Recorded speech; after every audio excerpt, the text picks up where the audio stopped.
ಭಗವದ್ಗೀತೆ ಓದಿದಾಗ ನಮ್ಗೆ ಅನಿಸ್ತಕ್ಕಂಥದ್ದು ಏನು ಅಂತ, ದೌರ್ಬಲ್ಯಗಳು ನಮ್ಮಲ್ಲೇನಿದೆ, ಮೈನಸ್ ಪಾಯಿಂಟ್ಸ್, ಅದನ್ನು ಗುರ್ತು ಹಾಕ್ಕೋಬೇಕು. ನನ್ನಲ್ಲಿರ್ತಕ್ಕಂಥ ಅದಕ್ಕೆ ಬೇಕಾಗಿರ್ತಕ್ಕಂಥ ಉತ್ತಮವಾದ ಗುಣಗಳೇನಿದೆ, ಈಗ ಯಾವ್ದಾದ್ರು ಇಂಟರ್ವ್ಯೂಗೆ ಹೋದ್ರೆ ಅವ್ರು ಹೇಳೋದೆ please tell me your weakness and please tell me your positive acts ಅಂತ.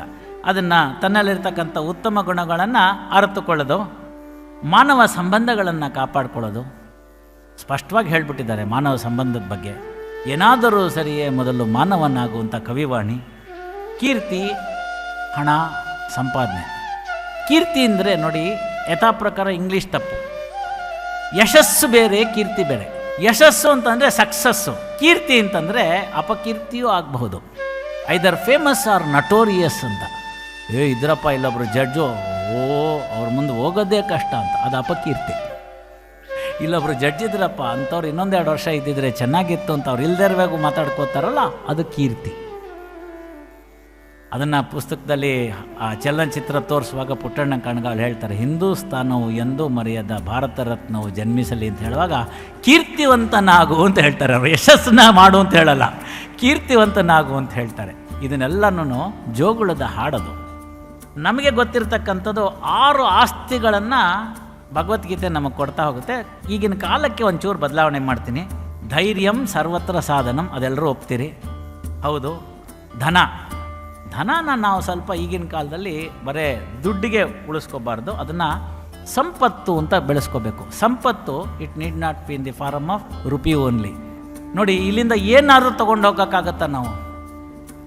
ಅಲೆಕ್ಸಾಂಡರ್ ಅವತ್ತೇ ತೋರಿಸ್ಬಿಟ್ಟ, ಗೋರಿಯಿಂದ ಹೊರಗಡೆ ಒಂದು ಕೈ ಇಟ್ಬಿಟ್ಟು ನಾನು ಖಾಲಿ ಕೈಯಲ್ಲಿ ಹೋಗ್ತಾ ಇದ್ದೀನಿ ಅಂತ. Unfortunately western union money transfer ಅಂತಕ್ಕಂಥದ್ದು ಯಮರಾಜನ ಪಟ್ಟಣದಲ್ಲಿ ಇಲ್ಲ, ನೋ ಬ್ರ್ಯಾಂಚ್. ಸುತ್ತಲೂ ಕುಳಿತಿದ್ದ ಮಿತ್ರ ಬಾಂಧವರೆಲ್ಲ ಹೊತ್ತು ಹೋಯಿತು ಹೊರಗೆ ಹಾಕೆನವರು, ಹಿತ್ತಲ ಕಸಕ್ಕಿಂತ ಕಡೆಯಾಯಿತಿ ದೇಹ ಹೊತ್ತುಕೊಂಡೊಯ್ದು ಅಗ್ನಿಯಲ್ಲಿ ಬಿಸಿಡುವರು, ಯಾರೂ ಸಂಗಡ ಬಾವರಿಲ್ಲ ಅಂತ ಕನಕದಾಸರು ಎಚ್ಚರಿಸಿದ್ರು. ಹರಣ ಹಿಂಗುವ ಮುನ್ನ ಹರಿಯ ಸ್ಮರಣೆ ಮಾಡಿ ಪರಗತಿಗೆ ಸಾಧನವ ಮಾಡಿಕೊಳ್ಳು ಅಂತ ಹೇಳಿದ್ರು. ಎಂಥ ಚೆನ್ನಾಗಿ ಹೇಳಿದ್ರು. ತೇಜಸ್ಸಿರಬೇಕು, ಕೀರ್ತಿವಂತರಾಗಬೇಕು, ಜ್ಞಾನವನ್ನು ಹೊಂದಬೇಕು. ಯಾವ ಜ್ಞಾನ ಅಂತಂದರೆ ಕಿಂ ಜ್ಞಾನ ಅಂತ ಬರುತ್ತೆ, ವಿಶೇಷ ಜ್ಞಾನ ಅಂತ ತೆಗೆದುಕೋಬೇಕು. ಆ ವಿಶೇಷ ಜ್ಞಾನ ಬರಬೇಕಾದ್ರೆ ಅವ್ರ ಕೃಷ್ಣನೇ ಅಪ್ಪಣೆ ಕೊಡಿಸ್ತಾನೆ, ಬಹುನಾಮ್ ಜನ್ಮನಾಮಂತೆ ಜ್ಞಾನವಾನ್ ಮಾಂ ಪ್ರಪದ್ಯತೆ ಅಂತ. ಯಾವ ಜ್ಞಾನ ಅಂತ ಪ್ರಶ್ನೆ ಹಾಕ್ಕೊಂಡಾಗ ವಿಶೇಷವಾದ ಭಗವಂತನಲ್ಲಿ ಇರ್ತಕ್ಕಂಥ ಜ್ಞಾನವನ್ನು ಕೊಡಿಸ್ಬೇಕು, ಶಾಂತ ಚಿತ್ತತೆಯನ್ನು ಬೆಳೆಸ್ಕೊಳ್ಬೇಕು ಅಂತಕ್ಕಂಥದ್ದನ್ನು ಹೇಳ್ತಾ, ಭಗವದ್ಗೀತೆಯಲ್ಲಿ ಇರ್ತಕ್ಕಂಥ ಎಲ್ಲ ವಿಚಾರಗಳ ಬಗ್ಗೆ ನ್ಯಾಯಾಂಗದಲ್ಲಿ ಅದರ ಪ್ರಸ್ತುತತೆ ಹಿಂದೂ ಇತ್ತು, ಈಗಲೂ ಇದೆ, ಮುಂದೂ ಇರುತ್ತೆ.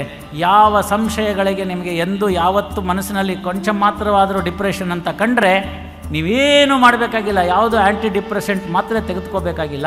ಸೀದಾ ನಿಮ್ಮಲ್ಲೊಂದು ಭಗವದ್ಗೀತೆ ಪುಸ್ತಕ ಇಟ್ಕೊಳ್ಳಿ, ಅದರಲ್ಲಿ ಒಂದು ಶ್ಲೋಕವನ್ನು ಓದಿ, ಆಟೋಮ್ಯಾಟಿಕ್ಕಾಗಿ ಡಿಪ್ರೆಷನ್ ಕಡಿಮೆ ಆಗುತ್ತೆ. ಆ ಡಿಪ್ರೆಷನ್ ಎಲ್ಲ ಹೋಗುತ್ತೆ, ಮನಸ್ಸಿಗೆ ಶಾಂತಿ, ಸಂಬಂಧ ಅದೆಲ್ಲ ದೊರಕುತ್ತೆ. ಪ್ರಾಜ್ಞರಿದ್ದಾರೆ, ತಿಳ್ಕೊಂಡವರಿದ್ದಾರೆ, ಪಂಡಿತರಿದ್ದಾರೆ, ಕೇಳಿ.